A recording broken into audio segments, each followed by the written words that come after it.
All right, welcome back to another episode of Background Noise with Isaac Carlson and Fabricio Barral.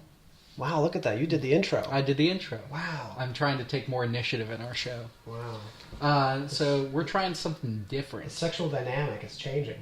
Yeah, I'm taking more of a dominant role in our relationship. Fortune star, wow. So gear up.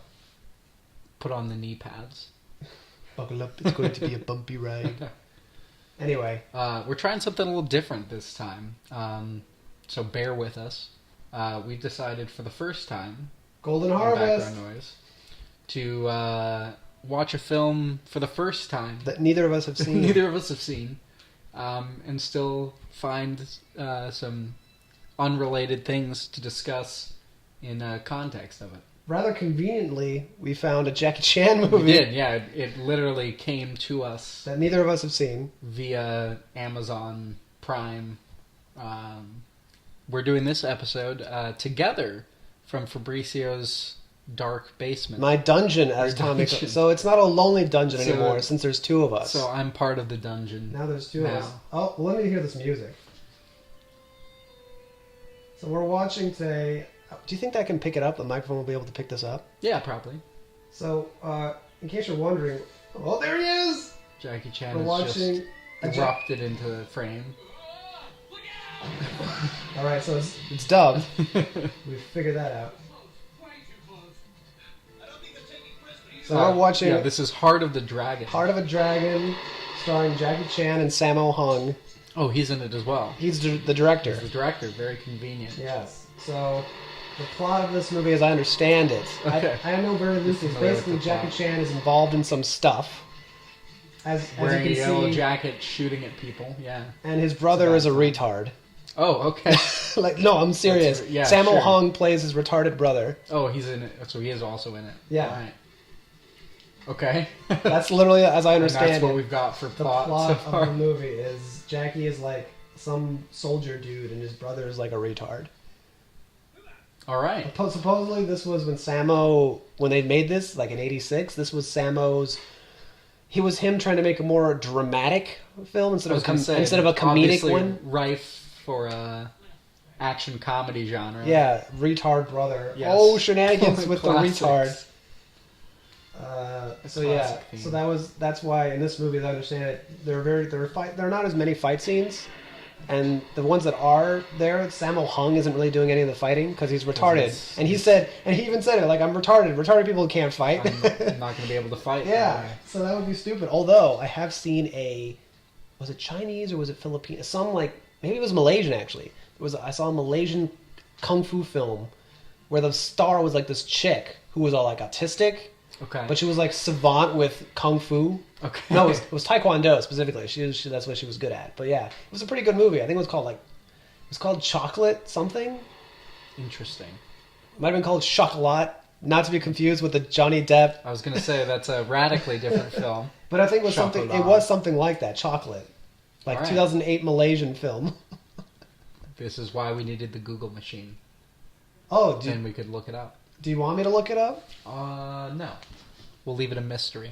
Then we'll... This is for Tommy to do his own research. So I guess now while we're watching this, we can just try and figure out what's going on. Make some predictions about it. Yeah, so this movie begins and we just have Jackie in the forest with a bunch of other soldiers fighting. They're all in yellow. Well, yeah, we clearly have two factions. There's the yellow faction, for which Jackie's a fighting. member, and then there's like the black faction. Yes. But I will say this: it's kind of a weird idea to have a yellow faction in the jungle because you kind of stand Yeah, out. it is terrible camouflage. Oh yeah, it's truly awful. But then again, when you're Jackie, I guess you Oh. can afford to stand out because you're so good. Yeah, Jackie, you so good. he still seems to Look manage at to that! sneak up on man, them. So. and the fights are still good. Yeah, well choreographed. This is all well choreographed. You want to predict the lens size? Or do you want to guess what the lens is? Okay, that looks like a... Our focal length. Oh, that looks like a 40 millimeter. We've gone wider. Oh yeah, that's definitely wide. That was the other ones looked like anamorphic. Yeah, they've been shooting some stuff that's starting to kind of bulge at the sides. Yeah. That's something else I love about Jackie Chan movies. He seems to really... There doesn't seem to be a consistent lens used.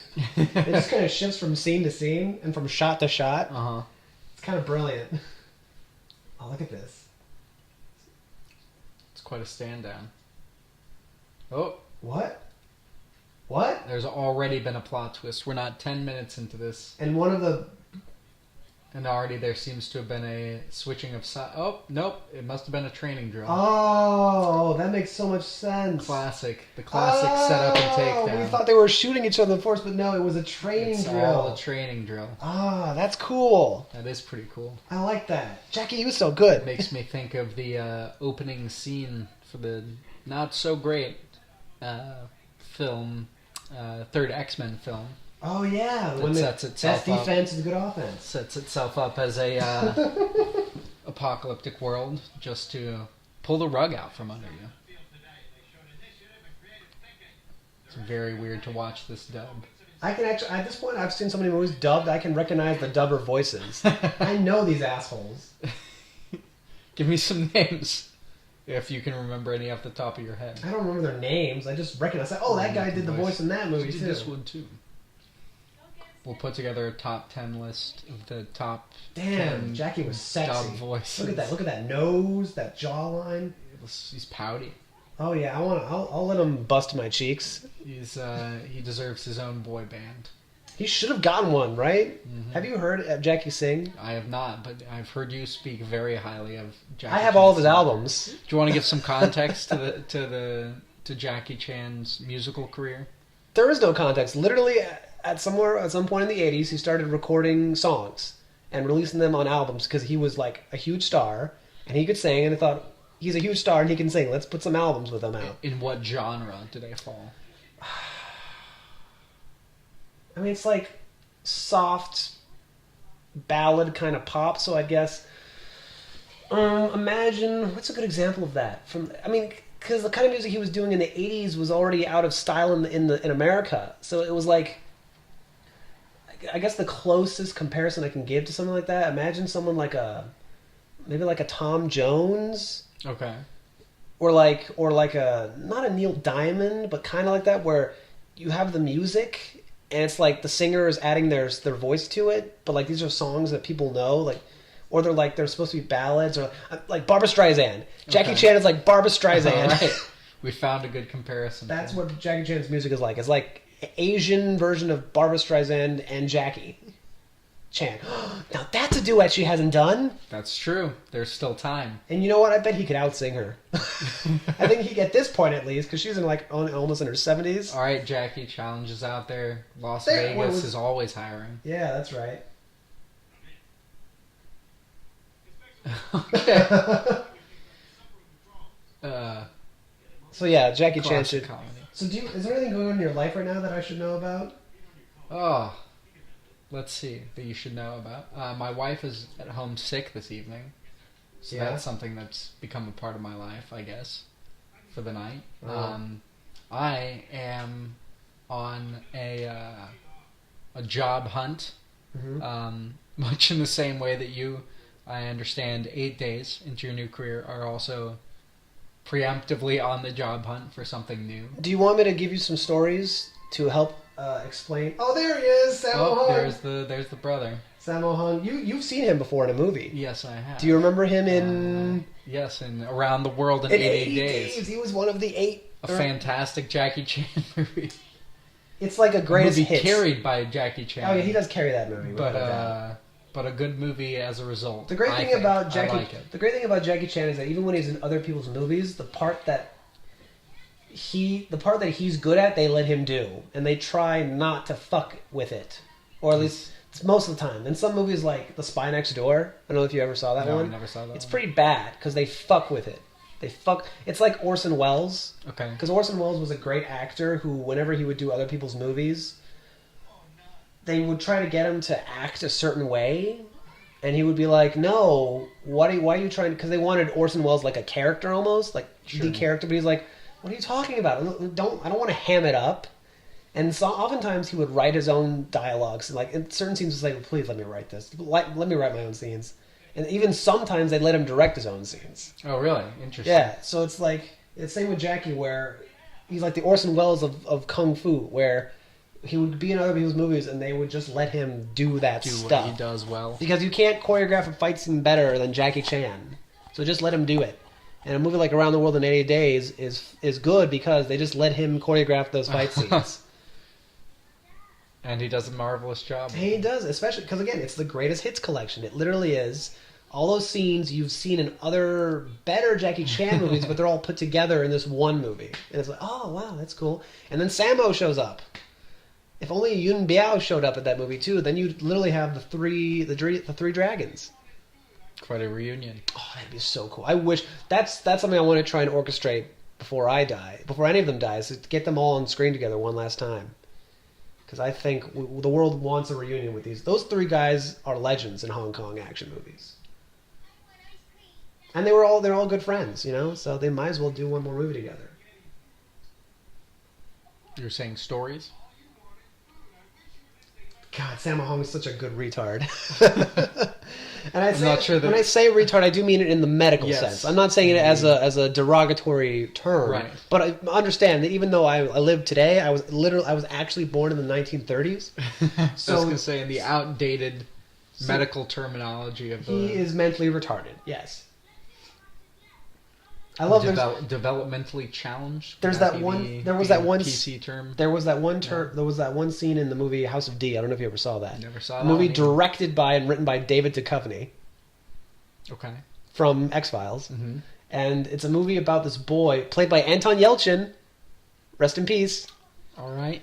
Well, he plays the young version of David Duchovny. Basically, the movie is him talking. He lives as an adult in Paris, and he's explaining how he came to live in Paris. Like, what happened when he was younger that made him leave the country. Join the ranks of the Parisians. Yeah, basically. And he essentially details his time it's a coming-of-age story, almost. And he was friends with Robin Williams, who was a retard. In that movie, he plays a retard. And he, at one point, when he goes back to America years later, and he's much older, and he meets Robin Williams, he says, I'm not retarded anymore. He's like, no, I went from retarded to mentally handicapped, and then I went from mentally handicapped to challenged. Who knows what I'll be next? I thought that's funny. And he can say it because he's retarded. The character. Yes.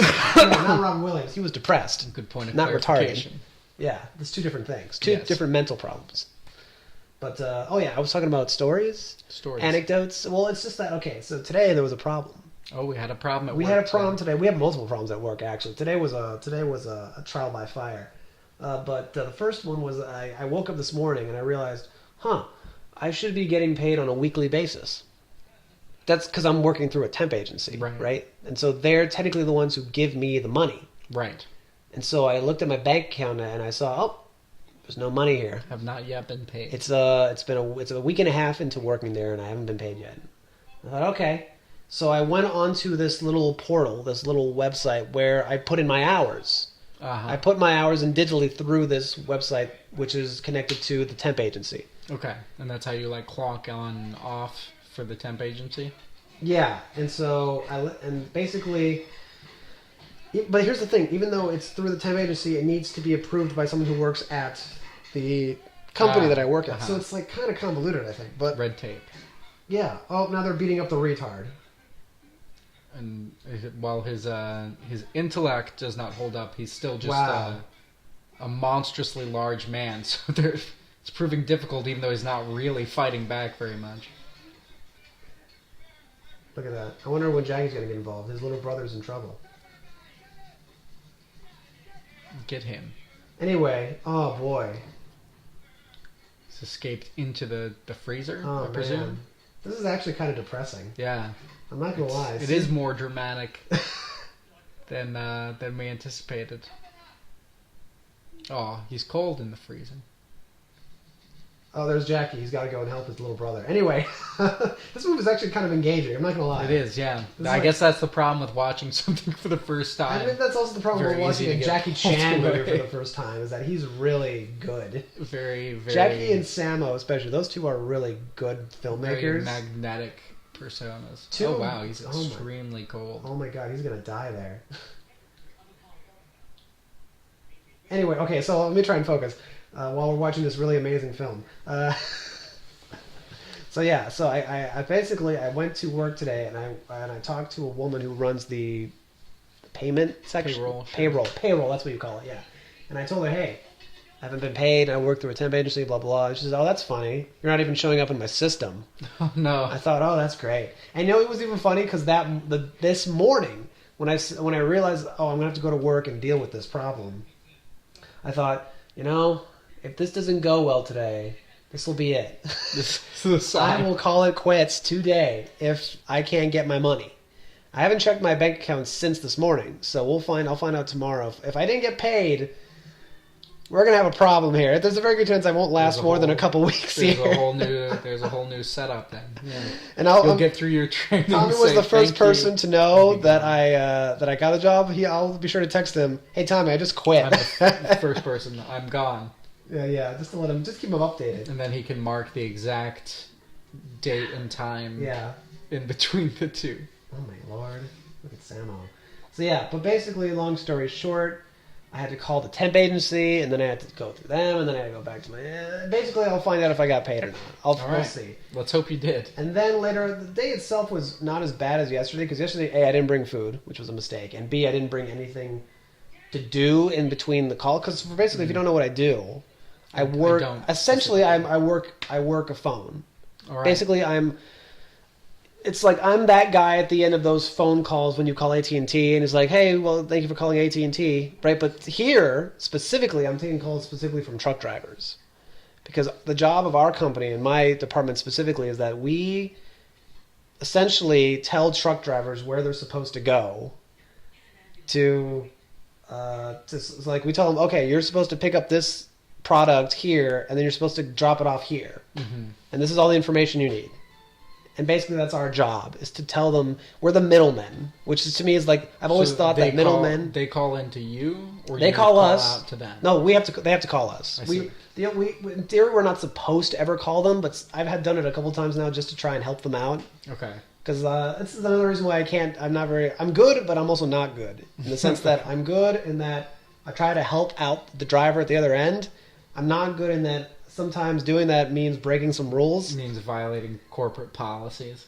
Because corporate policy tends to not favor. Did he just call them fag boys?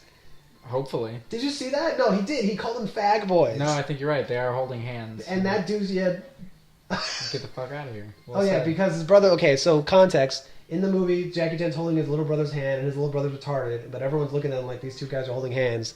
And it's the 80s.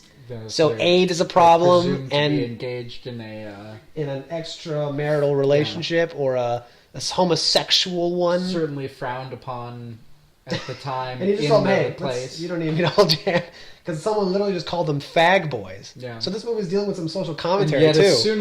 As soon as he stops holding his hand, it's trouble. So I guess because he's retarded. I guess better to be accused of homosexuality in the time and place. This is another thing about Jackie Chan movies, is that oftentimes there seems to be a tad bit of social commentary in them. Yes, but tad is the right word.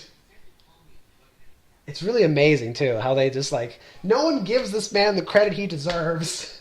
I literally had a diatribe about this morning to myself. I was talking to myself this morning. Yes, as one does. Wait, wasn't there one time I said something like that?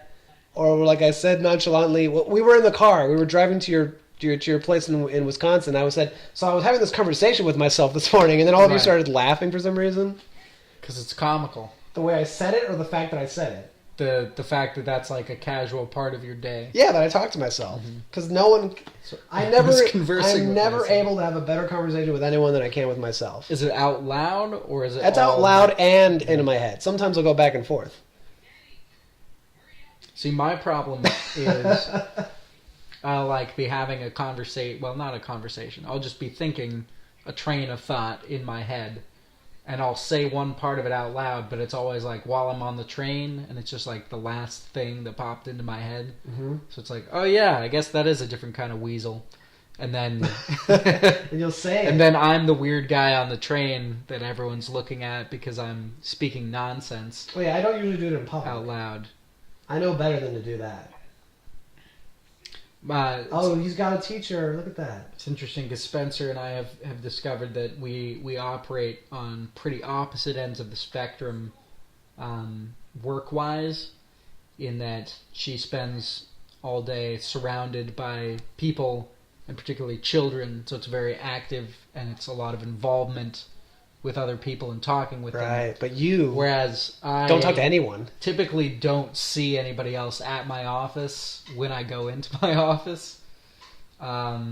So I'm starved for human connection at the end of the day, and she is thoroughly jaded on human connection at the end of the day. So there are several times where she's very considerately just warned me, like, I need you to not come home and talk to me. So I am forced to go out and kind of talk to myself out loud sometimes to fake the human connection. Oh wow, that's sad. Yeah, it's a bleak space. But I understand. That reminds me. I had this experience. You know what that reminds? You know what that reminds me of? It reminds me of this great Billy Joel song. Excellent. Let's called, get into it. Well, the song I've listened to it multiple times now, and also especially because this song happened to me when I was at a museum. So I was at the Art Institute last week because I realized last week I was working the morning shift at my work. That was my first week, and I realized this is going to be the last time in a long time I'm going to get the chance to go to the museum because now I'm working essentially during the day when the museum's open. Right. That's a good thought. Oh wow, he just insulted him. Oh wow. Oh wow. Even the instructor who's supposed to be compassionate, understanding, nurturing. Even, it turns out when Jackie's not there, he's really insulting his little brother. It's really just a man venting his own frustrations with his own inadequacies on this poor vessel. This movie is really getting to me. It is surprisingly more dramatic. But yeah, I was at the museum, and basically, there was this chick who I randomly kept encountering at the museum. Like, I was at the museum, and I went there to see all the special exhibits that are there right now. So they got one on Soviet propaganda art, which is really good. I'd recommend. Really good. Have you seen it? Yes. Oh, it's really good. I recommend it to anyone who hasn't been there. I saw the one about Rodin. I have not seen that. Oh, it's not that big. It's like a room in the Impressionist wing. They essentially have a bunch of his little sculptures that he's done. It's really cool, though. And then after that, there's also in the modern wing, there's a whole exhibit about this Brazilian woman, like modernist painter from like the early 20th century, and that whole movement, and that was really cool. Oh, Jackie's mad. He's overheard the whole thing. Of course he has. He's on to your bullshit. He knows that you're full of it. Oh, look at Jackie's face. Time for some recompense. This guy's fired, and we're glad. Oh my to see God! him. Look at him. He's That's not right. just fired. He's not taking thrown. it. No one gets to insult my little brother like that. I'm gonna cry. I swear to God. Take matters. I know. I feel it. I know I'm gonna start crying before this movie's over. It's gonna happen. Good Lord, what have we done? I'm also curious if the title of this film, Heart of the Dragon. It's because even though he's not, but he's got the heart of a dragon. Interpretation. Maybe he's going to learn what it means to be. The heart of the dragon. Maybe he's annoyed of his brother. He wishes he didn't have to take care of him, but then he's going to discover what it means to have the heart of a dragon. Something like that. To stand up for his little brother. For his little brother. Oh man, it's going to be so good when that happens. Well, see, that's an interesting question that I guess that I have. From my understanding, Armor of God 2, Operation Condor. Mm-hmm. The name Operation Condor is pretty much irrelevant to the film. So is Armor of God. Well, Armor of God, there is the actual... That's armor. In the first one. In the second one, there is no Armor of God. Sure. They're looking for Nazi gold.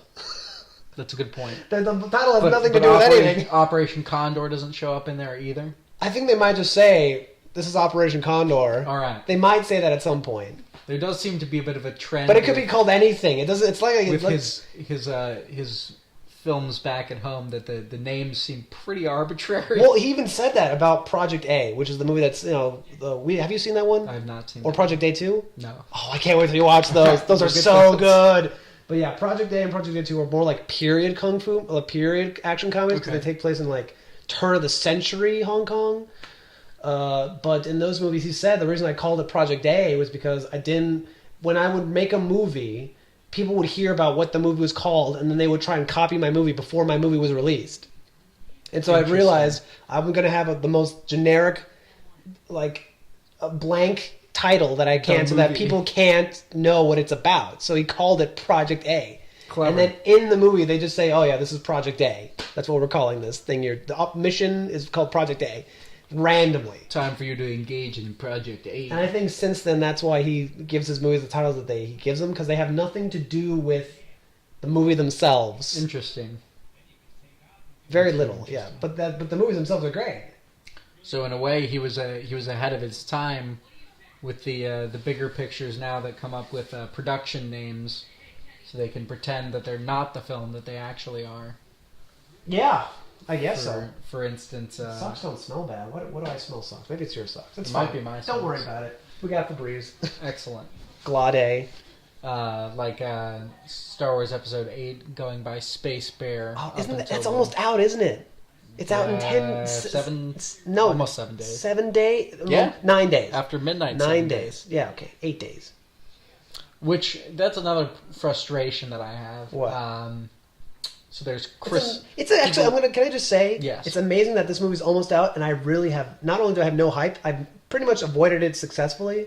That's kind of astonishing. The other day when I realized, and I just saw a random post about it, I thought, oh yeah, it's coming out in 9 days. It's almost I have not thought about this movie at all since The Force Awakens. I really don't care. I'm sad and understanding of that. Oh, I'm very happy. This movie's going to come and go, I swear to you. Well, they're clearly... It's going to come and go. They're clearly very confident in it. They gave him 3 more That's what movies. They said about Force Awakens. They didn't give JJ 3 more movies. They're giving him the next one after this. Yeah, that's true. It's going to fucking come and go. We shall see. Give it a month, and then no one's going to talk about it anymore. Guarantee it. I doubt that. That's what happened with Force Awakens. Just by merit of That's what happened with Force Awakens. They're going to talk about the next one. Talking about no, they're not talking about Force Awakens. They're talking about the next one. They're always talking about the next one because there's always another one. Yeah, because there's one every year. But that way, that allows them to forget about the last shitty one. Anyway, my complaint. No one's talking about Rogue One. There's Christmas. So there's Christmas creep that people complain about, which is the creep of Christmas into the time of Thanksgiving and even Halloween. Mm-hmm. I get irritated with the ever lowering bar for like midnight premieres, where now you can go see a midnight premiere at 7, 5 o'clock. There's some 5 o'clock showings now. So stupid. That's not a midnight premiere. At which point, it's not a midnight premiere, and it's a matinee, and it makes the box office a liar because not every film has that, and so you're just cramming an extra full day, pretty much. Full day of like the times that people go to see a movie. You're cramming a full extra day's worth of it in there. Yeah. So your opening weekend box office is fakely inflated, and it feels like cheating to me, and I don't care for it. Midnight premiere means 12 o'clock of the day that you put out as your release date, not 7 o'clock the day before. That's my little rant. Didn't I, how did we get on this? So we talked about Star Wars. Why did Star Wars come up? Why did Last Jedi come up? Why did that come up? Names. Space Bear. Star Wars 8. We're talking about Jackie Chan. We were talking about Operation the names Condor. of the movies. Operation Condor. We were distracted by this, Heart of Dragon. And I think I was talking about the museum. About the Billy Joel song. Okay, I was talking about the museum. There was a woman at the Art Institute who I kept seeing, like randomly, because it's not like it was deliberate. It was just that I would go to one exhibit, she was there. I'd go to another exhibit, she's there.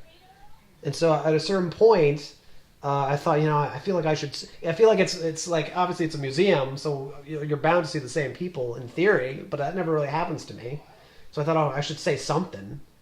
It's like, I should pursue this, and I should at least see. But then I thought, I'm in a fucking museum. See why fate has you know what I mean? It's like I'm in a fucking museum. There's no good way to hit on someone in a museum, is there? I guess there is. Very many, I would say. But you know what? You know what happened? You got nothing but conversation pieces around. You know what happened? You know what happened? Tell me. Billy Joel song happened. Like sleeping with the television on. In your head? In my head. Well, not at the time, but afterwards, I realized, oh my god, that song is what just happened. Because Very what fitting. happens in that song? The song is about a dude who sees a chick, and he's like, okay, like her eyes are telling me, to talk to me, but your attitude is don't waste my time, right? And then he says, if only I were a more courageous man who wasn't afraid of rejection, right? I don't forget the exact line. It was something that rhymes with rejection, but I know you don't need anybody's protection. Sometimes I wish I was less of a thinking man and more a fool, not afraid of rejection. That's it. There you That's the go. lyric. That's exactly what happened. And then I realized, this song is actually just a great metaphor in general for how people are today in the 21st century, I think. Because on one hand, it's a universal problem. How do you approach someone with amorous intentions? Mm-hmm. That's from the beginning of time. See, that's why I prefer the way the cavemen dealt with it. They just literally just dragged women to the cave and had sex with them. I wish I could do that. But unfortunately, alas, we do not live in that. That's the problem with Weinstein's, they still think like cavemen. They've got the caveman mentality. Yeah. You're right. They belong literally like 50,000 years ago. That's where they should live. That's where Harvey Weinstein needs to be. He needs to be living with the cavemen. And then he'd be fine.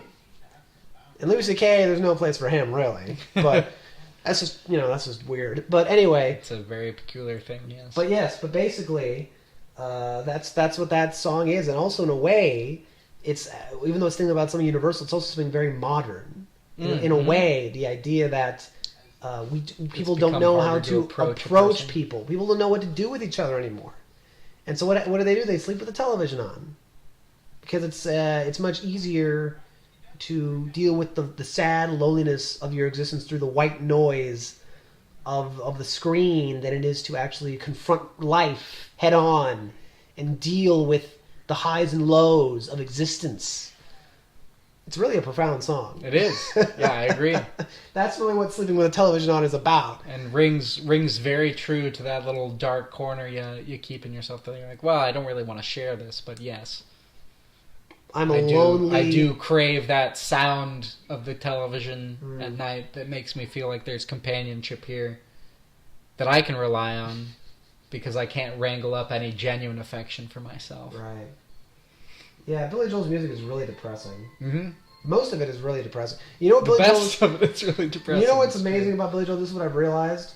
Is that, that one song that everyone loves by The Police? That they all think is a really great love song, but it's actually not. The song that goes, what's the song called?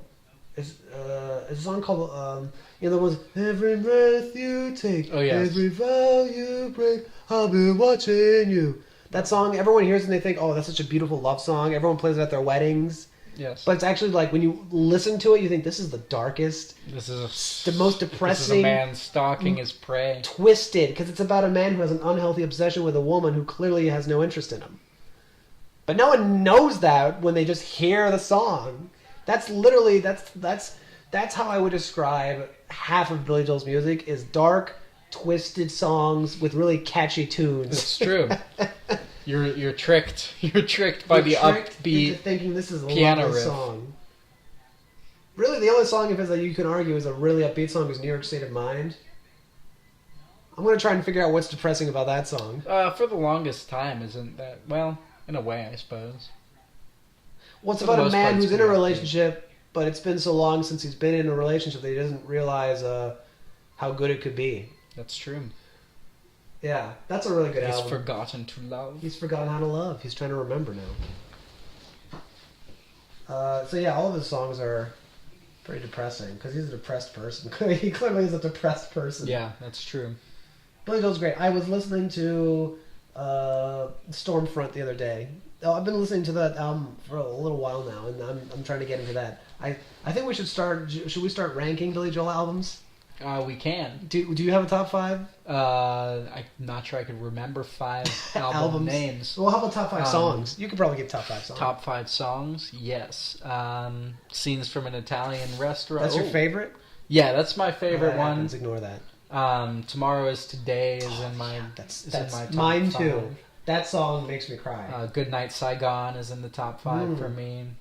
Downeaster Alexa, and one more spot left. Tough call, man. I guess Only the Good Die Young. Okay. So I'm definitely going to put It's no particular order because I can't rank them that way at this point. But I can give you 5 off the top of my head that I think are his best. Obviously, I'm going to say "Sleeping with the Television On" is one of them. Mm-hmm. That song is like it speaks to me right now. It's speaking to me. Man, I just can't tell you. "Sleeping with the Television On." There's that one. There's it's a song called "Rosalinda's Eyes." Yes. That one, I'll say that one too. I'll say the beautiful love song he thought his father should have written for his mother, so he decided to write it on his behalf. yes, which is nice. Very charming. And you know what? I'm also going to pick The Great Suburban Showdown Okay. from Street Life Serenade, which is one of his worst albums. Yeah, not a great album. I will pick also I Go to Extremes. And the 5th one will have to be Tell Her About It. Really? I've never really liked Tell Her About It. Oh, you know what? Fuck it. Oh, I'll take Tell Her About It out and I'll put in Tomorrow Is Today. Oh, excellent. There we go. You did say it would be on your top 5. Yeah. See, that's what I'm saying. There's more than 5. You could always list more than 5. Even though he's got maybe like, what? How many albums does he have? We can count them off here. The first one is Cold Spring Harbor, Piano Man, Street Life Serenade, Turnstiles, 52nd Street. Which, wait, is that one came after... No, 52nd Street came after The Stranger, right? No, I think 52nd Street is first. No, you're right. No, it's Turnstiles is first. Right. Did I already say Turnstiles? You already said Turnstiles. Did I? Okay, so yeah, then it must be... It has to be... No. It has to be... No, I know for a fact first came The Stranger, then came... Stranger's 73? 77. Oh, really? That late? I thought it was 73. Carry on. 77, and then after that, 78 comes 52nd Street. And then after that, in... what comes after that? I know there's one I'm going to forget. The Attic? Well, we don't really count that one, because that's a live album. It's re-releases. It's re-releases. We can't really count that. All right. Oh, man, that's... Oh, my God! It's brutal. That is so brutal. Oh, my Lord. Film is very bleak so far. Oh, no.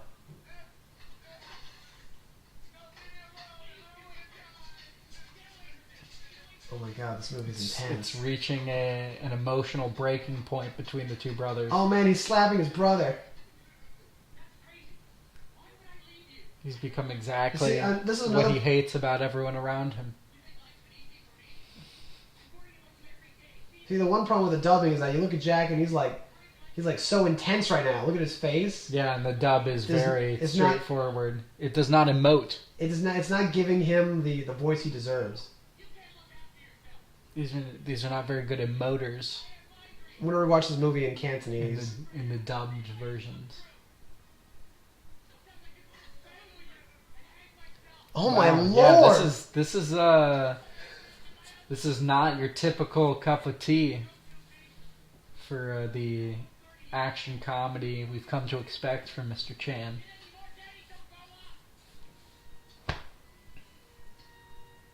Oh wow! Oh my Lord! Very heavy. Good Lord! I was not expecting this. No, yeah, that's very heavy. Oh my God!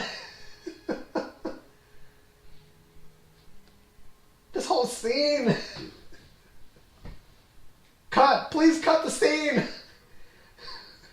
Oh wow.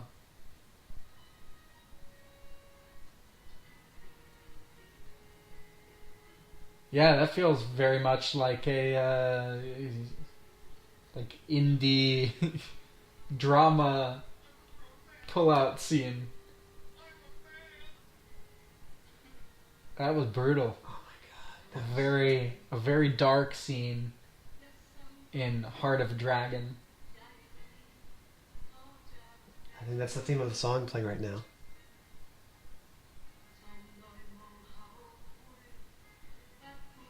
Decidedly, neither of them currently possesses the heart of a dragon. That's something they'll both, or either one of them, will have to evolve to.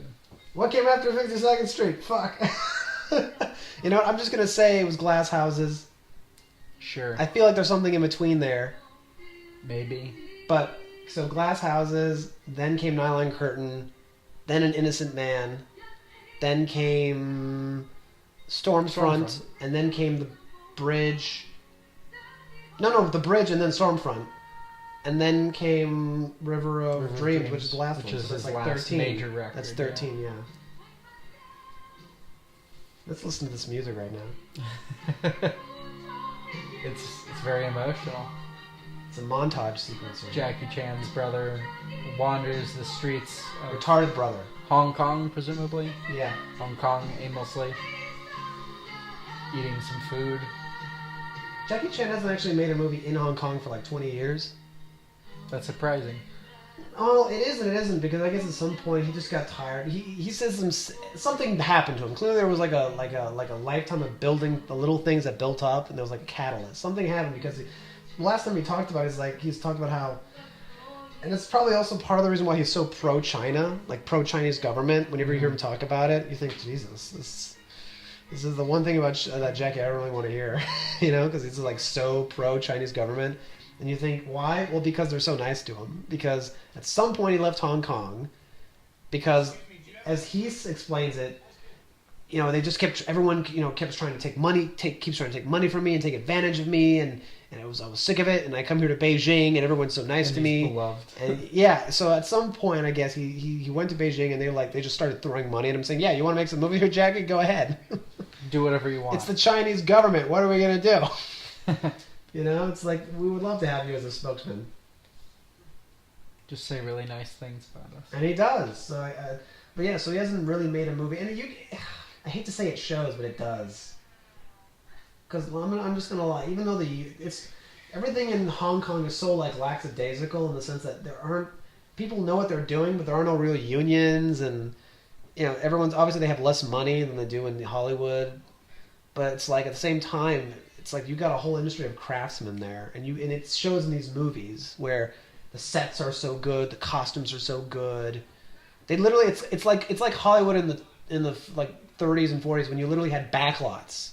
You look at the behind the scenes of Jackie Chan's movies, like they have backlots of just of like old towns in fake cities, and it's just so amazing, and you think, yeah, of course they're so great. If there are certain cities in the world that just are great in that regard, they just have this great, almost like intuitive culture for filmmaking. You know, there's Hollywood. Even though Hollywood doesn't count because they had to build it. Hollywood did not. I guess in that way, it's the pure cinema town because it was built because of the movies. It's a fake town. You could literally to make fake things. You can say that it's the only town in the world that exists because of movies. It's true. It literally is, and so. The founder or first film studio to moved there from Chicago, which served as film industry, one film industry capital prior to that. I would say the film industry capital, but someone would dispute me, considering Edison and New York and New Jersey and all that. Anyway, I don't know if I told you this story, but one thing I filmed oh my goodness, this scene is bleak. This is turning into exploitation. Yeah. Perfect dog. Wow. There's your social commentary again. Very, very subtle and very absurdist, I guess is the word. I don't know. But I don't know how to describe this scene. Now he's a worm. He's a snake, I think. A snake. Yeah, that's about as degrading as it gets.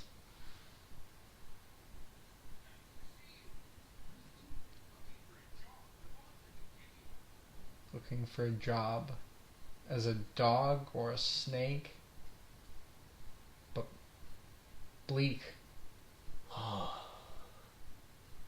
Someone's here to stand up to the injustice, though. Thank goodness.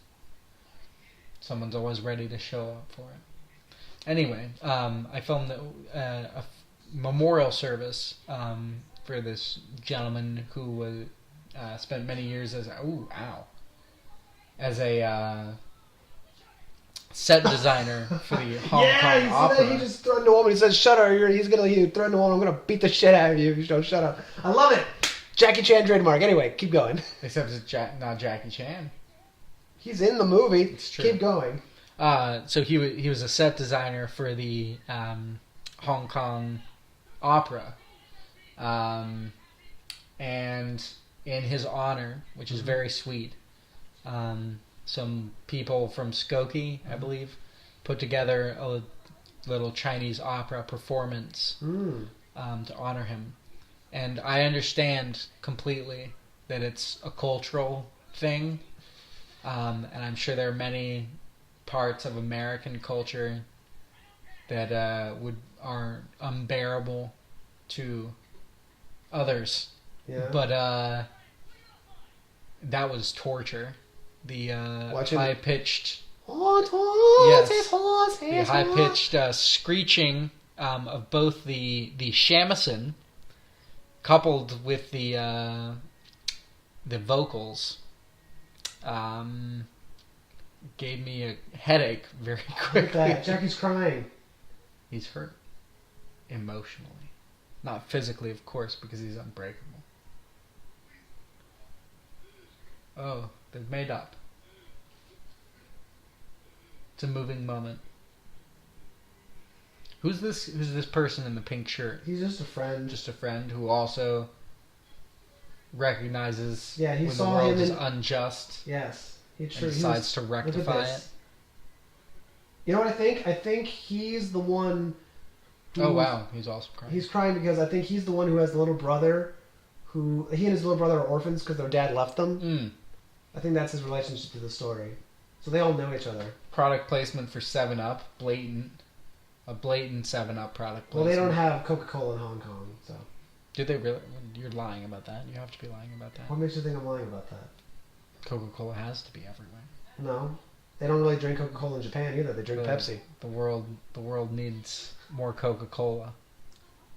So maybe all their ads are right. All that you need to spread happiness is a Coca-Cola. That's why we haven't achieved world peace yet. See now, he's trying to juggle his retired brother and his girlfriend. Who hasn't been there? No, she was introduced earlier in the movie. No, yes. I said who hasn't been there. I guess she really can't deal with the fact that he's got a retarded brother.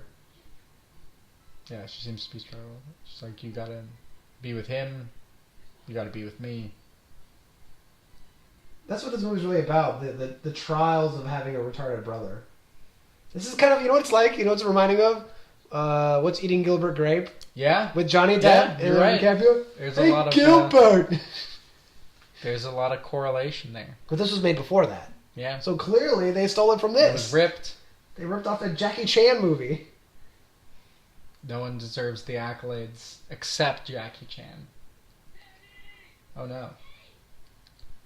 His brother seems to get into like a lot of trouble too. Well, because... understandably, but certainly hyperbolic. Okay, so at the same time we're dealing with these they're not gangsters but like seedy businessmen. Yeah. Oh, that was supposed to be like hot jewels, like they're stolen. That's why. This guy was seen early in the movie at a restaurant. He's like a gangster type, yeah.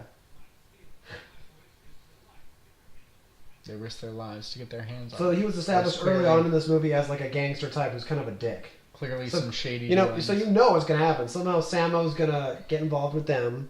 He's gonna somehow interact with them, and then Jack's gonna have to save him from the gangsters. I like it. It's funny how how many of his existing films and your own ideas for his films end up in the plot twist of, and then some crime syndicate is after his loved ones, so he has to kick into action. Wait, what are you talking about? My movies? You've pitched me and Tommy a few ideas of your own for Jackie Chan movies. Well, that's because and it's most classic of them end in crime syndicate gets involved. There's a crime syndicate that's involved. Oh, I have this great idea for a Jackie Chan Woody Allen movie. Please. So I've combined it with a previous idea. So I thought, how can I have a scene where Jackie Chan fights in a Costco? Not an IKEA. I'm still trying to figure out the IKEA one, but the Costco one is doable. So Jackie Chan lives in, let's say for now, New York. So he moves to New York with his son. Now his son is Caucasian. Okay, so he's just got a Caucasian son that he raised as his own. Mm-hmm. We don't find out until later on in the movie what the relationship is there, how that happened. Basically, he's got a son. He raised him as his own. He speaks perfect Cantonese. He's familiar with the culture more so than the American one, somewhat. Let's say he's like an inverse Twinkie. An inverse White on Twinkie. The outside, yellow on the inside. And so what happens is they move to New York because for reasons we'll find out. But basically, his son falls in love. He falls in love with a girl who is originally, let's say, Vietnamese, but she was raised by inner city Jews as a Jewish American. As a Jewish American, and so Jewish American princess, and so she doesn't. She's American, and so there's like a cultural. I'm sure there'll be some sort of cultural joke about the double entendre of Jap. Knowing Woody Allen influence. Woody Allen. Oh, speaking of Woody Woody Allen, yes, what I want to happen is I want the father of the Vietnamese girl to be played by Woody Allen. There we go. Oh my God, who gave him a gun? I think it's a fake. I think it's a toy gun. Well, let's hope so. But that guy is obviously. Oh, you see, this is how he gets involved with the gangsters, because that was a real gangster, and he thought that was a cop. And so he dropped the real diamonds that he stole. Now Jackie Chan's brother has unintentionally become public enemy. Oh, you know what? That's a fake gun. I think he might have taken that gun from his brother, who works with the police. Private enemy number one of the crime syndicate. So sorry, I interrupted you. Woody Allen is the dad. Woody Allen's the dad. And so what happens is, Dad, obviously, he's looking out for his girls, thinking, who is this strange man and this foreigner and his son? What are they doing with what's going on here? Why can't you find a nice Jewish boy? Something like that. But basically, as the film progresses, we find out things more about each other's past, both of their pasts, right? As the kids fall in love, we find out more about the adults. They uncover the family secrets. And what I want to happen is that the dad, Woody Allen, is like a gangster. Okay. I want it to be turned out that he's like kind of like the head of like a syndicate in New York, and like it's like a Jewish mafia. And so basically, but then we also find out that Jackie Chan fled China because he was like their version of like the KGB or something.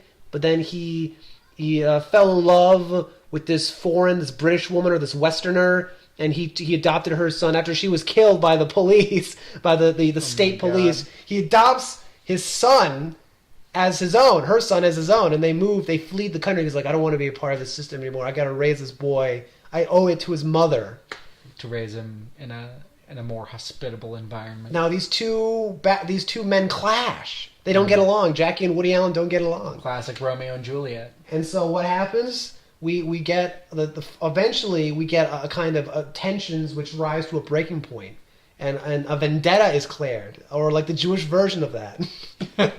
And because there has to be a different version. Well, vendetta's Italian, so I'm thinking there must be a Jewish word for that, a Yiddish word or Hebrew. I don't know. A vendetchka. A vendetchka, yeah, that sounds Russian, really, but okay, maybe they could be Orthodox Jews.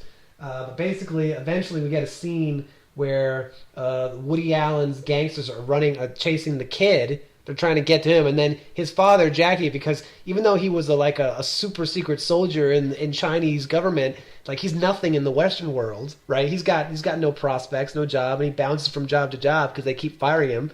He ends up working at a Costco. Aha. And so we get our scene where we have a fight, we have an all-out fight with gangsters in a Costco. It'll be great. It's a good climactic fight scene, yeah. Set piece. Yeah. And it ends with the families reconciling, letting the kids marry. Very, very charming. So they don't die. No one dies. This is like Romeo and Juliet, but better, because it's a happy ending. Yeah. That always is better. Yeah, it always is better. Now, it's funny that you mentioned... that's one of my ideas. Woody Allen as a member of a crime syndicate of New York. Why? Because I have... that stunt looked like it hurt. It did. Anyway. That's got to be hard on your collar. I can't wait for the bloopers for this movie. You know that's going to show up. I swear to you that's going to show up in the bloopers of this movie. Anyway. Just a bunch of painful takes of it. Him falling out of a second-story building trying to land perfectly on a car. Yeah. Anyway. I have a bit about a well-to-do New York Jewish gentleman getting on the wrong side of the mob. That is essentially if Woody Allen got on the wrong side of the mob. I'll have to share it with you. Maybe you'll like it. I have another idea for a Woody Allen movie, or a movie with Woody Allen, where Woody Allen gets put. You know what? Would Woody Allen be the perfect person to be put? Yeah, Woody Allen gets put in an old folks' home. Okay. And then he makes friends with another retired person there who is like silent. He never talks. He's just always looking out the window at a tree right outside. But he befriends this old man. And this old man, he finds out the old man eventually speaks to him, and he says to him, "We are going to break out of here." Because the old man will be played by Werner Herzog. It's brilliant. And so we're going to have an escape. It's going to be like an escape movie where Woody Allen and Werner Herzog are two old dudes. And they break out of an old... They bust out of an old book, and then they go on a road trip together because Werner Herzog has this picture of this one girl. We must go and find her. And, you know, it's like there's an adventure there. And Woody Allen's like, I don't want to go back, so I guess I'll follow you. I'm along for the ride. Yeah, but it's funny because like he's like German and he's Jewish. It's like anti-Semitism. He always refers to him as the Jew or der Juden. Ooh. He always refers to him as the Jew. That will certainly bring up some conflict rife for comedy. Well, he's not. It's not that he's a Nazi. He just calls him the Jew. You know, because he remembers Hitler. A room for me and the Jew at your fine establishment. Give us 2 rooms, one for me, another for the Jew. I think that's a great idea. And then at some point they meet up with Clint Eastwood. And then the 3 of them continue on their journey. Uh-huh. And then they make it to Vegas or something. They make it to the West Coast. Obviously they got to make the West Coast always symbolizes freedom. So they start off in the East Coast and they make it to the West Coast. That's always how it works. And then you go out west to find freedom. That's how movies work. So that's another idea I have for a Woody Allen movie. I also want to do an adaptation of The King and I with Jackie Chan. Oh, you can call it Go West, Old Man. That's a great idea. There you go. Thank you, Isaac. Gave me a title. I'm going to start writing it tonight. I love it. Yes, Jackie Chan, The King and I. Yes, Jackie Chan, The King and I. Idea I'm very enthusiastic about. He's always says I want to play the romantic lead in a movie. He always says he wants to do romantic movies. He wants to do musicals. Boom, King and I. He deserves to walk in slow motion on the beach, holding the girl's hand. Yeah, the man has earned it. That's what we're gonna do with The King and I. We're gonna get him. We're gonna have him fall in love with a woman half his age. We'll have her played by Anne Hathaway. He'll love that. Oh, she'll love that. She'll love that. She'll get to seduce Jackie Chan. Who wouldn't want to? Even at 62, he's still smoking. Absolutely. He's in great shape. He's in fantastic shape. Still does all of his own stunts. This part's getting suspicious. Oh wow, that's a lot of fine jewelry. Well, remember what happened, right? All right, this is getting back into the territory that we're more comfortable with. It got real bleak there for a moment, which is interesting, but oh shit! Here's the thing: the great thing about him being retarded is that whenever he gets hit, it feels like it hurts more. Well, then how bad did that hurt? Oh my god! What timing for you to say that? Oh my lord! Right after he's dealt the most brutal blow. It's like a peck and paw of movie. The entire film times about 100. It's like slow motion. And an excellent use of slow motion. Oh, it keeps rolling. It doesn't Here's stop. a director who understands the impact of slow motion. Oh my god. Ah. That was the gnarliest kick I've ever seen. Yeah, that was a... He did a perfect flip. It was like a 4-shot coverage of one singular blow. And it was Dodo's brutal gone from every angle. Oh my god, that was crazy. What was I? He's on the TV now, getting hauled up. And they recognize him. Yeah, it connects even further. It's like, I know That's the that guy son who of a stole bitch. the treasure from him. He stole the jewels. But now he doesn't even have them, so the mob will come looking, and there's nothing even to give back. And this guy found jewelry, and now he's trying to pawn it off. The plot thickens. There's as like the saying goes. it's a tangled web that's been woven. Yeah. Oh my god, this movie's got a lot going for It's it. got layers. It really does. It's got layers. This film is like as good as anything Frank Capra ever made.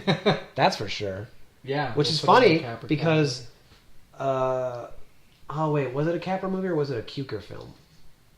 I think it was a Frank Capra film. The last film that Frank Capra ever directed, I think, was Pocket Full of Miracles. I think it was either Capra or Cuker. I think it was Capra. And that's the one. It was that Capra. is inspired by. No, it was inspired by an earlier Capra film, but it was remade by Jackie Chan into Miracles. Jackie Chan remade it. Into Miracles, 1989. A lot of his movies are actually inspired by old Hollywood movies. Interesting. Like Project A and Project A2, they both have a lot of references to like Buster Keaton, Charlie Chaplin, Harold Lloyd, Grouch, the Marx Brothers.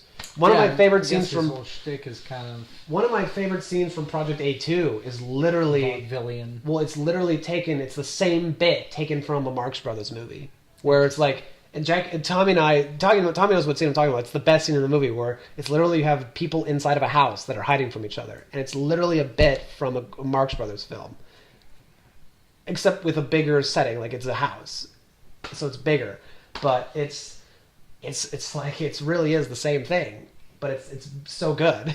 It's so good. It's so funny. Jackie Chan is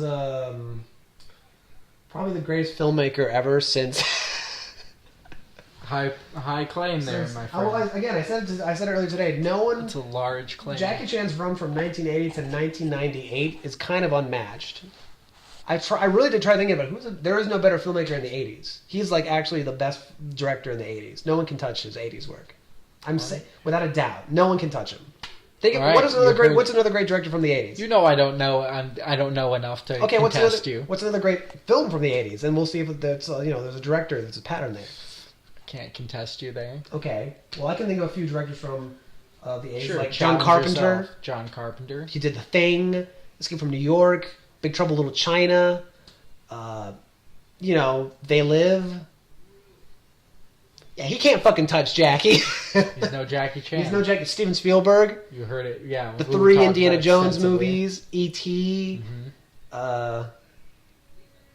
Yeah, he can't touch Jackie Chan. You heard it here first. Well, hopefully not first. Let's see who else. Who else was big in the 80s?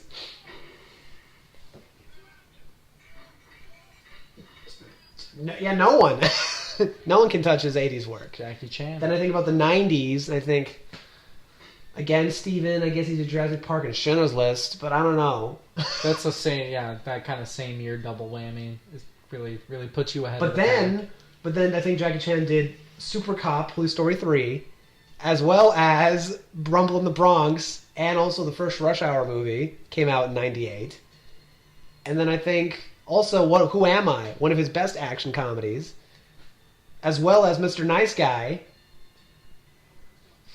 I'm sorry. You're saying top of the 90s as well? The only director who comes close in the 90s, I think, is Woody Allen. All right. Yeah, I mean, you don't even know any of Woody Allen's 90s movies, I bet. But he's actually made a lot of my favorites are from the 90s of his. So he comes close. Especially because he makes a movie every year. Mm-hmm. So that's literally at least 10 movies there that you can say. Most directors aren't that good. That's true. And like I said, it's prolific. 2 of my top 5 favorite Woody Allen movies are from the 90s. Which 2? Husbands and Wives. Right. Which is also one of Timeless favorites. And also Deconstructing Harry. Mm. Yeah, they're both 2 of his best, I think.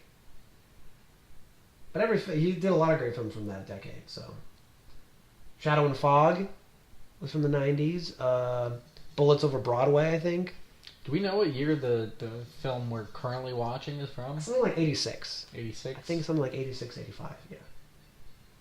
This came out at least a year after Wheels on Meals, which was 84.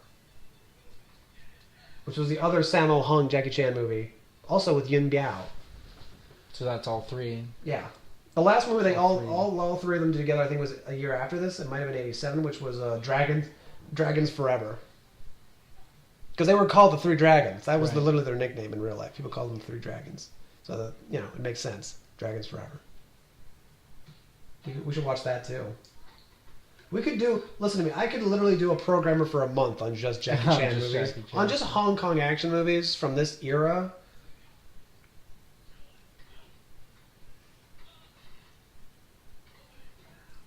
Despite that, though, you still say that Italian cinema would be your number one world cinema. Yeah. All right. Where does this fall in your ranking? Hong Kong? Hong Kong. Yeah, because again, I get technically it's not a country, but it's also not part of China. Technically, it's its own thing. It's like a principality kind of thing, a special commonwealth. We'll call it a commonwealth. Hong Kong cinema. That's actually a good question. Well, I always say the top three are Italy, Germany, and Poland, or Italy, Poland, and Germany. Holy shit! Did they just shoot him? Yes, they did. Oh, they killed his brother. That's our first. No, not the brother. It's not the brother though. No. Well, man, we don't really know for certain because we're trying to watch. We're watching and not watching. I believe it's that guy in the pink shirt who stood up for justice earlier. Is now deceased. That's the first death of the movie, though. The stakes are officially raised.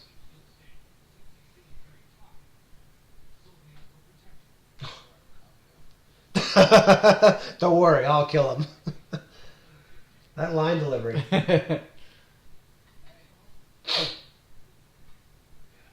Killing people's not a problem. Look at them. They're torturing a retard.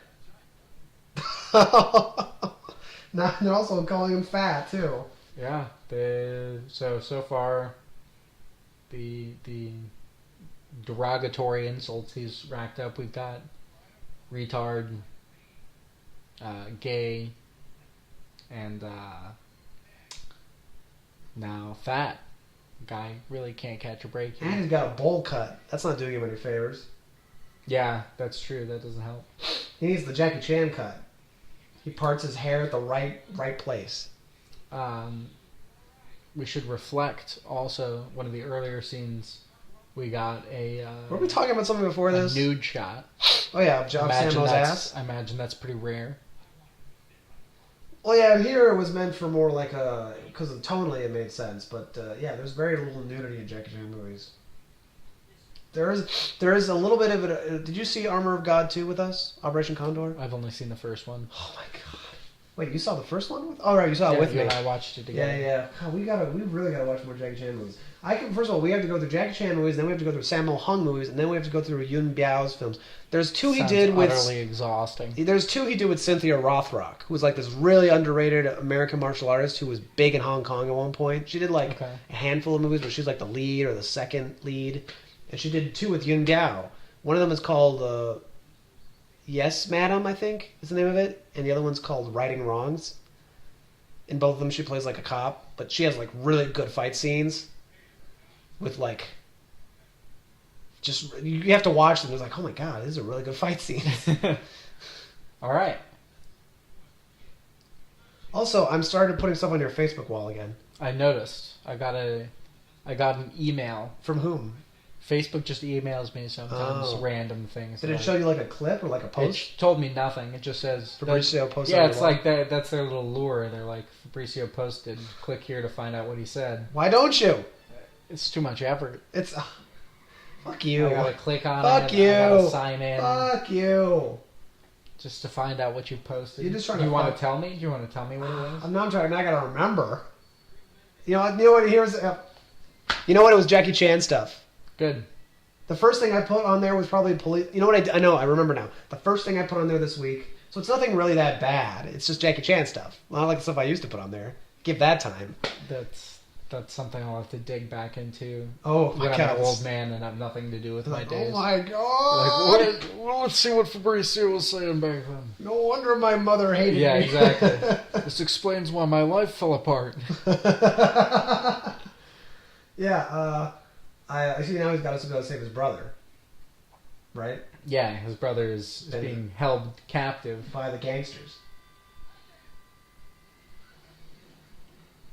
And I think Jackie's on the run from the law now because they think he had something to do with the jewel robbery.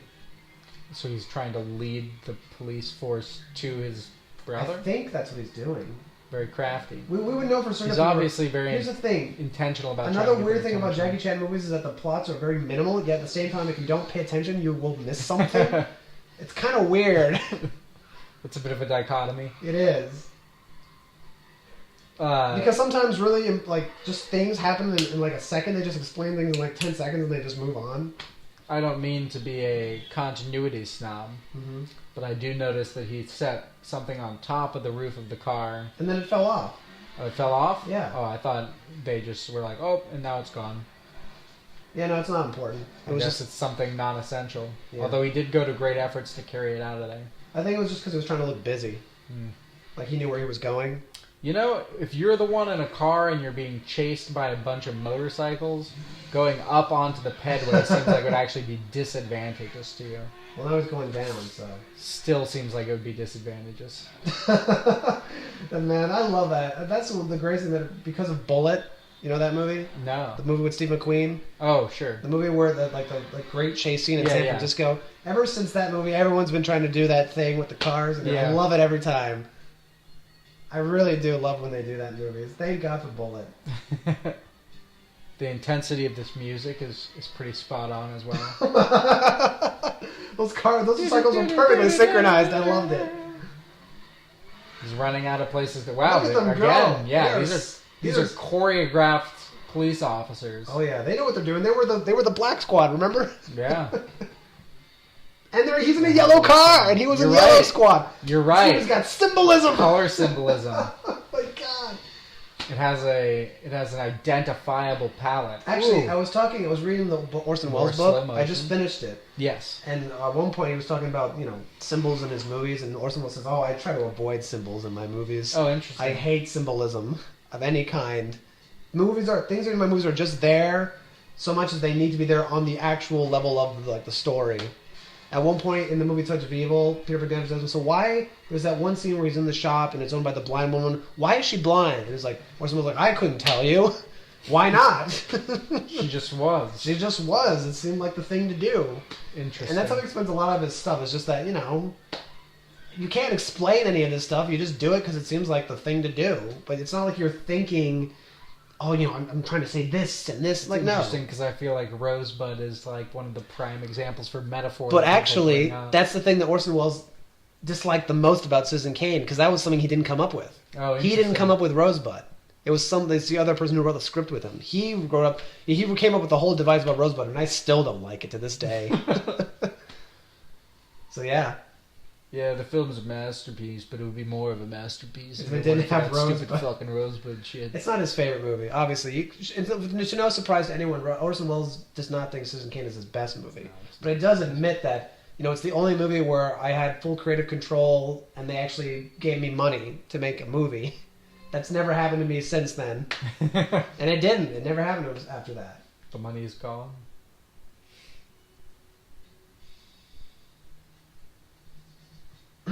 Nice reflection shot.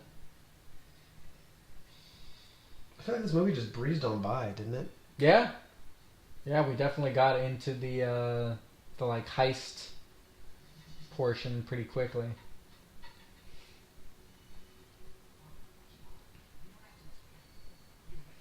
Speaking of heists, it's not super well. Oh, I think the other guy wasn't... I don't think the other guy was the guy's big brother. No, I think he was just one of the cops. The guy who was shot was the big brother. You're right. Damn. Now he lost his dad and his brother. Yep. Poor kid. Yeah, because he's obviously still in the mix. Man, this movie is it's going places. It certainly seemed... I mean, again, I haven't seen nearly as many lighting. as many as you. Whoa! Ooh, tricky. Is that a booby trap? That was a booby trap. We just found oil cans used as a booby trap. Well, I think he was trying to hide. I think he was going to hide in it, but then he didn't realize there was no bottom to it. Yeah, which is obviously not common. So this place is like rigged for that. I guess they were waiting for them. They expected Jackie because they were trying to lure Jackie. Coming. They even said that they were trying to lure Jackie Right. here. So clearly, they've rigged up the joint so that they can deal with him.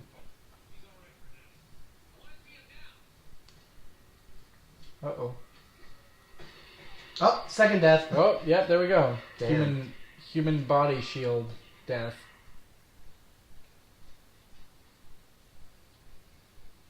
I like that something in there is like already on fire too. They just arrived and there's already something's already on fire. Something was waiting. It for adds them to the mood, burning. you know. In fact, it looks like there's a few spots around there where there's just some oil that they've lit on fire. Yeah, it adds to the mood of for the mise film. en scène. The tone of the scene Yes. works better this way. Look at the blue and yellow tint. It's great. Certainly You've got adds sparks going off in intensity. the corner. Oh wow, Oh! fascinating. They're making really good use of the layers here. It's like a three-dimensional This is like maze that people are fighting in. This is like people fighting inside of an MC Escher painting. Yeah, that's actually a really good description. That's what this is. That's about as good a description as I can think of. Oh! Oh my god. They're using the verticals incredibly effectively in this Oh sequence. my god! That's amazing. I'm genuinely amazed by what I'm watching because Yeah, I'm seeing it for the first time. This sequence is pretty astonishing.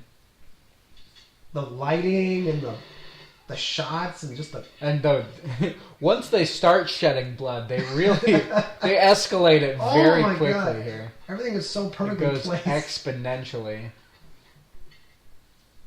Oh, he's got a turning the blood hacksaw. down. Oh, he shot him. I'm not even sure who's who here. Okay. Bodies are flying. Yeah. People Yeah, are it's hard. dying. And without the yellow and black, who's to know who's on whose side? Right.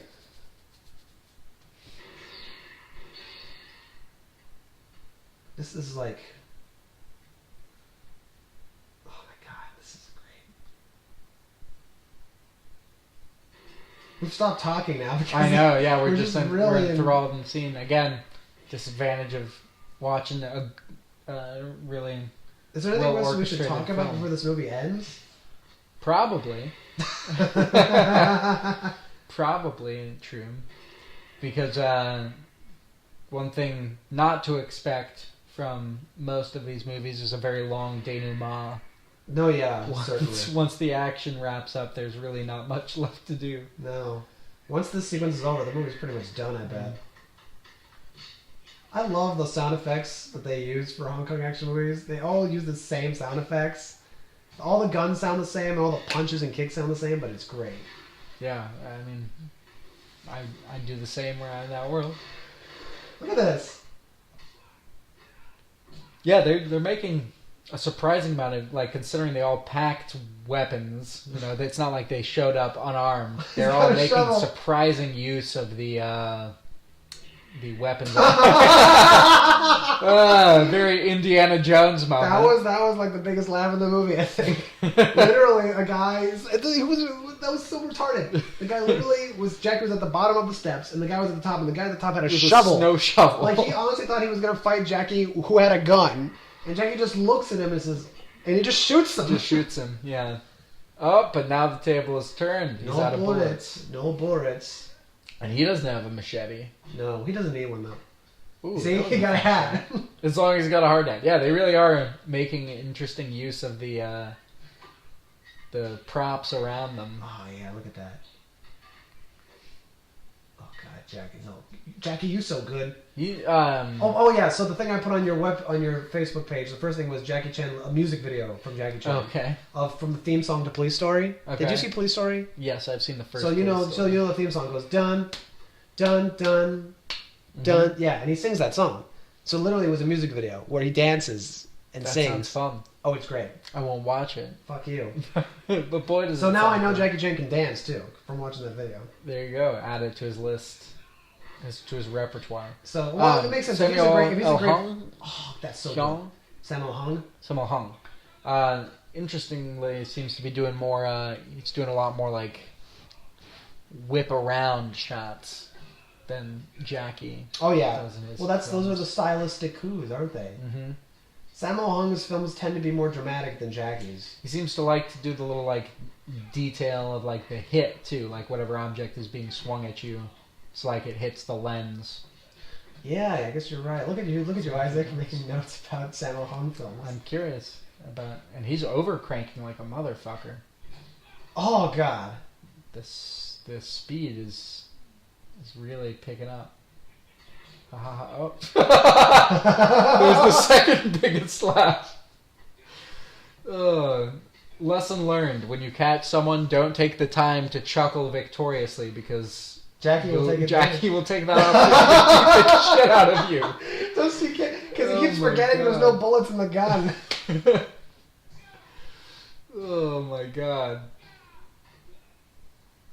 There seem to be a lot more crotch shots in this film as well. That's the third punch to the groin of the film so far. Oh, look at this. How's Jackie gonna fight like 7 dudes? Look at that camera move. That's like a Bruce Lee. Well, no, that's not even a Bruce Lee camera move. The camera never pans around like that. That's definitely Sammo. Wowza. Also, Sammo seems to like close-ups more too. Uh-huh.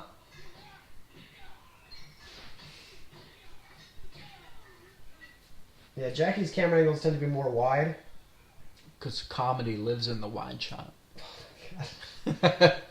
Yeah, I guess you're right. And but Sammo's his films tend to be more. Look at that shot. You saw the shadow of the man. Shadow. Some pretty incredible it's kind of a different, very different film up to this. But once they hit the action sequences, it goes 0 to 60 very quickly. Oh my god. Oh wow. God. No one makes fights like this anymore. Very, very true. Because no one knows how to fight like. Oh my lord! No one knows how to fight like this. And the thing is, people, Jackie Chan trains people, but the thing is, no one is as charismatic as Jackie Chan. So no one can be a lead like Jackie. Look at this. Oh yeah. Excellent use of slow motion. Kicked him through a pile of bricks. Astounding. And two, I mean, like Sammo knows when to use slow motion. CG, power force blast battle is never going to be as engaging as watching someone flip off walls and kick with their legs. Oh, these are brutal. Oh my god, this film is brutal. This film, it was like weird. The first half of it was like an emotional drama, and now it's just very. Yeah. Now it's intense action. It flipped the switch. It's like 2 movies in one. Yeah.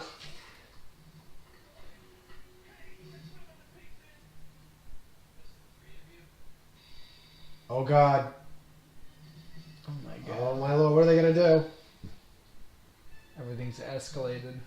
Now they're throwing grenades! Look at that! Oh, I feel bad. We're just narrating the movie at this point, but it really is impossible to pull ourselves out at this point. Oh my god. Well, I guess this is... If anything, so at least we're still talking. I mean, in a way, you could say this is the perfect advertisement for this film. We are just so engaged. We are very engaged. Oh, and the other thing I put was just a video of Jackie Chan's outtakes, like stunts gone wrong. Mm-hmm. Oh god, you really do. Yeah, but that's really the real reason I want to... I've said it before, I'll say it again. That's the reason why I want to meet Jackie. I want you to train me. I want to become the next you. And I want to be the first me at the same time. Yes. Well, because... Look at that. Look at this shot. Look at all these movies just look like great shots.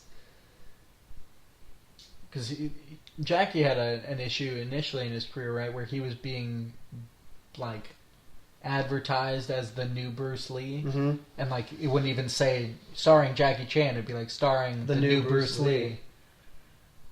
Which I can't imagine how frustrating that would be to not even be able to associate himself. No, really I do think the opposite of Bruce Lee. Bruce Lee, he kick high, I kick low. Bruce Lee, he stand like this, I stand like this. Oh, beautiful. You know, Bruce Lee, he do this, I go, I don't want to be next Bruce Lee. I want to be first Jackie Chan. Jackie Chan, and he did it. He did.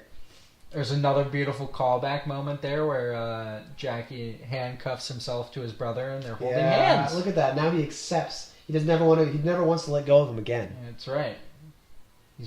He refuses to feel shame again. That's the real emotional climax of the movie. He's learned nothing matters to him more than his brother. That's right.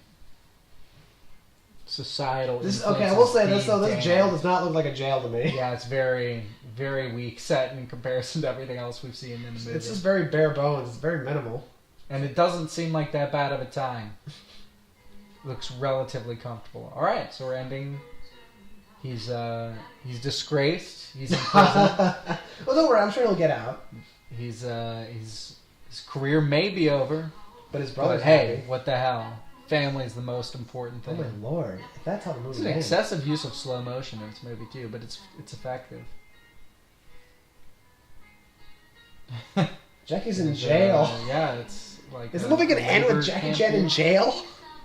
It's looking that way, man. Unless they really follow this denouement through. They all went to jail. Except for Sammo. Presumably, yeah. The brother.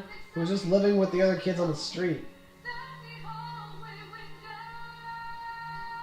Just, out playing in the street. This has been using like a lot of more montage as well. The cross-cutting of their two stories. This movie's really about how Jackie Chan's life, in many ways, has suffered because his brother's a retard. He sacrificed his life for his brother. As is often the case, it seems like the romantic interest kind of went out the window when it she's there. stopped being... Oh, you're right. She's back. All right. So I guess she's taking care of her brother while I Jackie's retract doing my it. statement. Maybe she's also learned how to deal with the romantic interest carries through. Another blatant product placement. But we don't see the product. What do you mean? We don't see what it says. We didn't see that it said McDonald's. We know, but if you don't look see where the your logo, brain went. if you don't see the logo, it doesn't count. Isn't that interesting though? That just the box shape led you and I because both we to think know McDonald's. it, but still. Well done, Ray Kroc.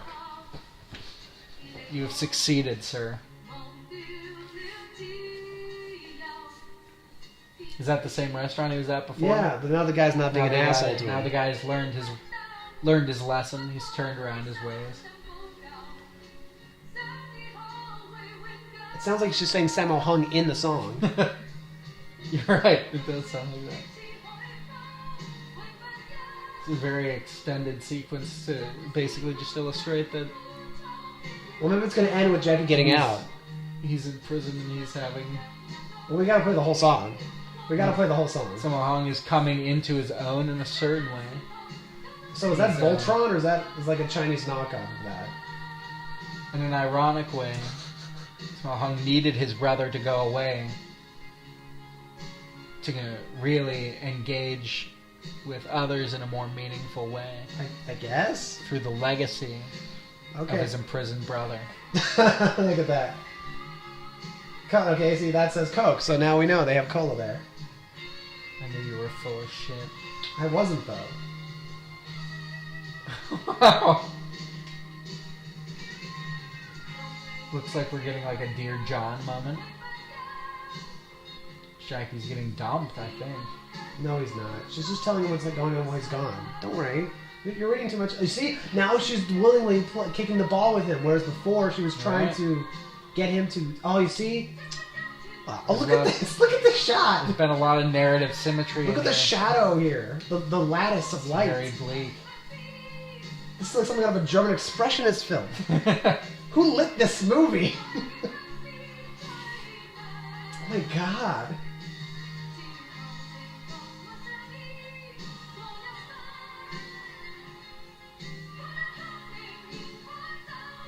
Is he out?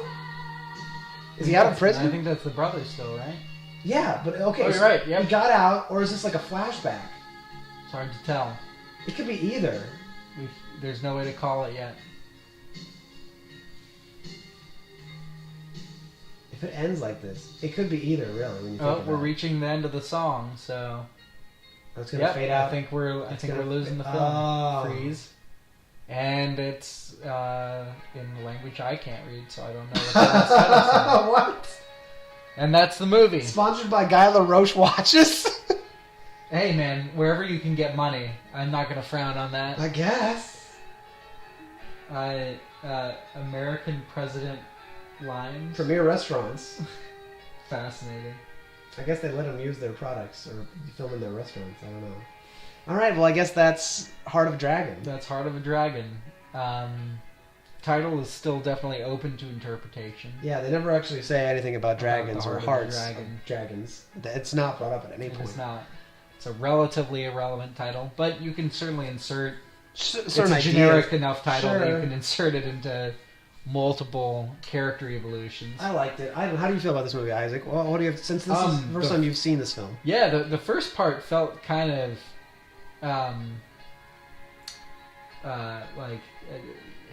cheesy, a little hammy. Even. Oh yeah. But as soon as the action kicks in, it's full glory, and it's interesting to see him try and tackle something more Serious? heavy and dramatic. Yeah, it's weird. I think I have the exact opposite opinion. I think really? I prefer the first half, Interesting. where it's just like Jackie, and his retard brother, just like trying to live. Trying to find a balance in their Yeah, lives I together. love that, and the action was great too. But it's like the movie reached an emotional climax. I will say, yeah, it did a really good job with like the visual symmetry and like bringing you up to date on like here's how everything is evolved. Well, now the movie's over. Should we end the? Should we end the? I guess we end the podcast now. We apologize that we basically just narrated the last. Well, yeah, I guess we did. But what can we do? It was really engaging. We didn't want to be distracted. Yeah. And we kept talking, and that's the important part. It was when we finished the podcast. So yeah, I'm Isaac Carlson. He likes it. Yeah, sure. And I'm the other dude. The other guy. That's Fabricio. And This was certainly some background noise. Mostly background noise. Yeah. We'll be back again at some point.